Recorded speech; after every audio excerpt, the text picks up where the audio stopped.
Welcome back. Make a move Marie Kondo would approve and jump into spring by sparking joy with your finances. And financial professional Mike Kojonen from Principal Preservation Services joins us with 5 ways to spring clean your money. Mike, of course, thanks for joining us today. Thanks for having me again. So it's always good to probably clean up our finances any time of year. Why spring, though?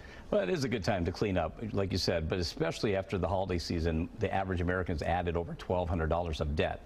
And a good majority of those people are not planning on paying it off right away. So before things get too hectic, the weather gets too nice, let's take some time, cut away, and look at finances. That's right. You got spring breaks, and then you have summer spending that can show up. So we got to get our finances in order. So you have some tips for us to clean up and be financially fresh. The first one that stands out is sweeping out the bad spending habits. I like how there's like a cleaning theme to it too. Exactly.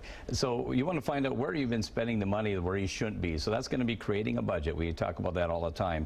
Write down all the income coming in, all the expenses going out, and try to identify some patterns or some bad habits that you've been spending in places you really shouldn't. So maybe you used to go to the coffee shop 1 time a week. Now you're doing it 5 days a week. Maybe you used to go to the store with a list, and now you haven't. You got lazy. You don't go to the list. You buy things you really shouldn't. So identify those patterns and problems and cut back on that, and so you save that money.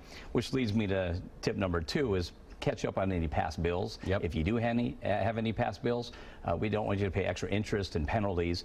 But once those past bills are caught up, we want you to get debt free, and that's going to be a good strategy I like to use.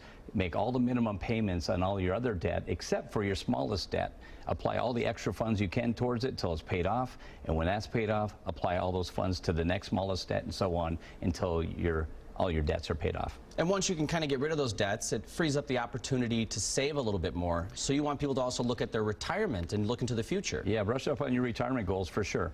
The biggest fear for retirees is running out of money before they run out of life.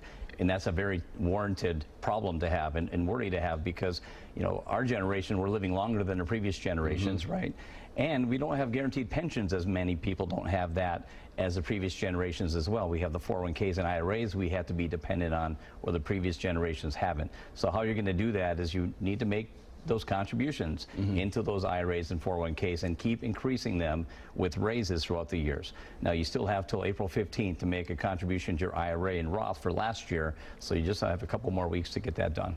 I see tidying up your accounts. Does that mean bank accounts, credit card accounts, loans? Is it kind of the whole gamut there? Yeah, a little bit of everything. I have people come to my office and they said, oh, I forgot I had these 401ks from 20 years ago, 15 years ago from previous jobs, and nobody's been taking care of or managing it. You might want to consolidate those so they're better watched over. But when it comes to beneficiaries, is a big thing.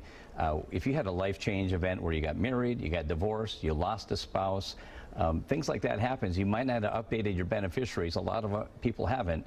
And if you pass, those beneficiary designations are irrevocable. They're going to go to somebody you probably didn't want it to go to anymore. So you make sure you make those changes, and especially with estate planning as well, whether it's executor of an estate or of a will, or a trustee of a trust, you want to make sure those are updated as well. A lot of times people had chosen a brother or sister, but now the kids are legal adults and they're 25, 35.